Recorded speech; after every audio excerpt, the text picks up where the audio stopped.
80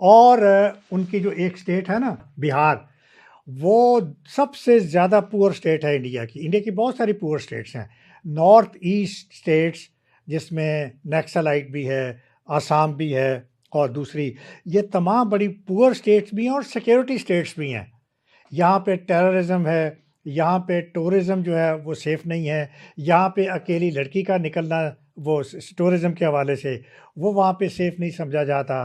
اس کے بعد سوشلی جو غریب لوگ، میں نے آپ کو آلریڈی بتایا، جو تو ملٹی ڈائمینشنل جو پاورٹی بہار میں ہے وہ 35% ہے، جو کہ بہت الارمنگ صورتحال ہے.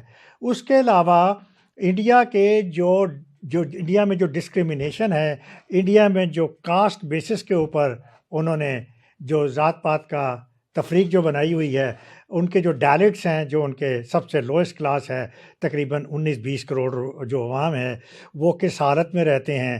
اگر آپ کو نہیں پتہ تو آپ ارندھتی رائے کی کتابیں پڑھ لیجئے.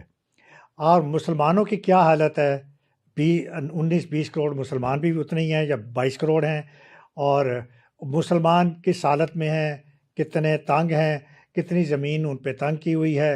اگر میرے کہنے پہ یقین نہیں آتا، ارندھتی رائے کی اگین آپ کتابیں پڑھ لیں، اس کی ٹاک سن لیں. مسلمانوں کے ساتھ جو جموں اینڈ کشمیر میں جو ظلم و تشدد کیا جا رہا ہے، جو کریک ڈاؤن کیا جا رہا ہے، جو ہیومن رائٹ وائلیشنز کی جا رہی ہیں، 9 لاکھ آرمی جو کچھ کر رہی ہے وہاں پہ، آپ کو نہیں پتہ تو ارندھتی رائے سے پوچھ لیجئے. سکھوں کے ساتھ وہ کیا سلوک کر رہے ہیں، سکھ جو تقریباً 12 ملین کے قریب ہیں انڈیا کے اندر، ان کا کیا حال ہے وہ بھی آپ کے سامنے ہے. اور پھر اسی طرح انڈیا میں برین ڈرین بہت زیادہ ہو رہا ہے.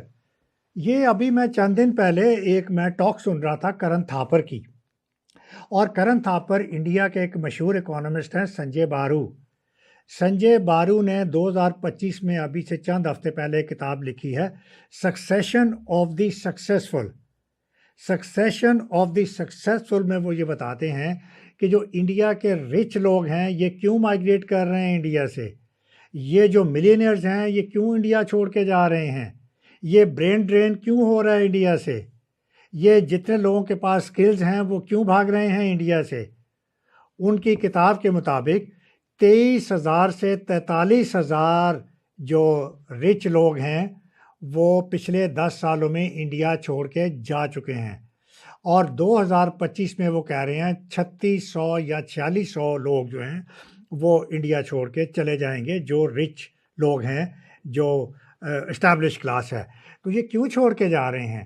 یہ پولیٹیکل کنڈیشنز کی وجہ سے چھوڑ کے جا رہے ہیں، یہ کرائم ریٹ کی وجہ سے چھوڑ کے جا رہے ہیں، یہ کرپشن کی وجہ سے تنگ ہیں، یہ ان کے یہاں رول آف ڈوئنگ بزنس ان کے لیے مشکلات پیدا ہو رہی ہیں، یہ ان کے سیکیورٹی کے ایشوز ان کے ہو رہے ہیں. بائی دی وے ہمارے مشہور کرکٹر ویرات کوہلی وہ بھی چلے گئے ہیں یا جا رہے ہیں انگلینڈ میں سیٹل ہونے. ان کا یہ کہنا ہے کہ یہاں پہ انڈیا کے اندر میری اور میری فیملی سیکیور فیل نہیں کرتی، یہ ان کے الفاظ ہیں. تو یہ آپ دیکھ لیجئے کہ یہ لوگ کس طرح سے انڈیا جا رہے ہیں. انڈیا کے پاسپورٹ کو آپ آگے کر لیجئے، ابھی ریسنٹلی ہینلے انڈیکس آیا ہے اور اس میں دیکھ لیجئے کہ انڈیا کا پاسپورٹ کتنے نمبر پہ ہے، 85 کے نمبر کے اوپر، کتنا پیچھے ہے. کہنے کو آپ ایک انٹرنیشنل امیج ہو، انٹرنیشنل پاور ہو، آپ سیکیورٹی کاؤنسل کے پرماننٹ ممبر ہو، اور آپ کا پاسپورٹ کیا کہہ رہا ہے، آپ کہاں پہ کھڑے ہو. آپ کو صرف 57-58 ملک جو ہیں وہ ان کو ایکسیس ہے، اور کہاں پہ سنگاپور، کہاں پہ ڈنمارک، کہاں پہ سویڈن، آپ تو ان کا مقابلہ ہی نہیں کرتے. امریکہ نے بھی جو آپ کے لیے جو انڈین ورکرز یا اسٹوڈنٹس کے لیے جو ویزا کی فیس لگائی ہے، وہ بھی انہوں نے بھی آپ کی ہوا نکال دی ہے، $1,00,000. اس کے بعد ایران نے بھی ابھی ایک آدھ دن پہلے انہوں نے انڈین پہ پابندی لگا دی ہے کہ ان کو ویزا لینا پڑے گا. اس کے بعد اور آگے بڑھتے ہیں، ڈسکریمنیشن آپ دیکھ لیجئے کتنی زیادہ ہے، جینڈر ڈسکریمنیشن وہ کتنی ہے اس کو آپ دیکھ لیجئے. ہیومن رائٹس کا میں آلریڈی حوالہ دے چکا ہوں. ان امپلائمنٹ کس حد تک زیادہ ہے اس کے بارے میں سوچ لیجئے. وائلنس کس حد تک زیادہ ہے اس کو دیکھ لیجئے. ٹیرر جو بڑھ رہا ہے انڈیا میں، ابھی جو ریڈ فورٹ دہلی میں جو بلاسٹ ہوا ہے، دیکھیے انڈیا نے اب تک کیا رپورٹ دی ہے. انڈیا نے کہا ہے دس از دی رائز آف نیشنل ٹیررزم، کہ ملک کے اندر ٹیررزم جو ہے وہ بڑھ رہا ہے. تو اس کا مطلب ہے کہ لا اینڈ آرڈر سچویشن ٹھیک نہیں ہے، اس کا مطلب ہے کہ پیس نہیں ہے، اس کا مطلب ہے کہ وہاں پہ لوگ ڈسٹرب ہیں. اس کے علاوہ پھر ہیوج اکنامک ڈسپیرٹی ہے انڈیا کے اندر. اس کے بعد آپ ان کے جو پولیٹیکل پولرائزیشن ہے وہ بھی آپ کے سامنے ہے. اس کے بعد بڑھتی ہوئی ایلینیشن، بڑھتی ہوئی ڈیسپریشن یہ انڈین غریب لوگوں کی، ان کو آپ دیکھ لیجئے. تو فارن پالیسی فرنٹ پہ آئیے تو وہاں بھی انڈیا میرا خیال ہے 2 سٹیپ پیچھے ہی ہے، بیکورڈ ہے. ابھی مئی میں پاکستان کے ساتھ آپ نے اٹیک کیا، سندور آپریشن کیا، اور پھر آپ ایکسپیکٹ ہی نہیں کر رہے تھے. آپ نے وہ منہ کی کھائی ہے کہ آپ کو ابھی تک سمجھ نہیں آ رہی کہ ہم کیا کریں. آپ ابھی تک بوکھلائے ہوئے ہیں مودی صاحب کہ جناب کبھی آپ کہتے ہو ہم نے نیو نارم کرنا ہے، کبھی آپ کہتے ہو جی آپ کو یہ ٹیررزم کا ایکٹ ہوا تو ہم ایک ایکٹ آف وار لیں گے، کبھی آپ کہتے ہو کہ جناب ہم نے سندور آپریشن جو ہے وہ اس کو پاز کیا ہے، بریک کیا ہے، کبھی آپ کہتے ہیں کہ پچھلے دنوں میں ہم نے جو تریشول ایکسرسائزز جو تینوں آرمی فورسز کی آپ نے کی ہیں، آرمی، ایئر فورس، نیوی کی، آپ کہتے ہو کہ یہ سندور کی کنٹینویشن میں ہے. اس کا مطلب ہے کہ یہ آپ ہمیں ڈرا رہے ہو. آپ نے سندور وار بھی ہاری، آپ نے میڈیا وار بھی ہاری، آپ نے الیکٹرانک وارفیئر بھی ہاری، آپ نے نیریٹو کی وارفیئر بھی ہاری، اور آپ نے انٹرنیشنلی امیج بھی کھو دیا، اور پاکستان کو رائٹ ایک نیا ایمپرر کے طور کے اوپر اس خطے کا خطاب ملا. آپ کے بنگلہ دیش کے ساتھ بگڑتے ہوئے ریلیشنز آپ کے سامنے ہیں. بنگلہ دیش جس طرح سے آپ کو ڈس اون کر رہا ہے وہ آپ کے سامنے ہے. آپ نے حسینہ واجد کو پناہ دے کے اچھا نہیں کیا ہوا. حسینہ واجد کو انہوں نے سزا دے دی ہے، اور ظاہر ہے کہ بنگلہ دیشی جو ہیں وہ اس وقت بھرے ہوئے ہیں کہ آپ نے اس کو پناہ دی ہوئی ہے.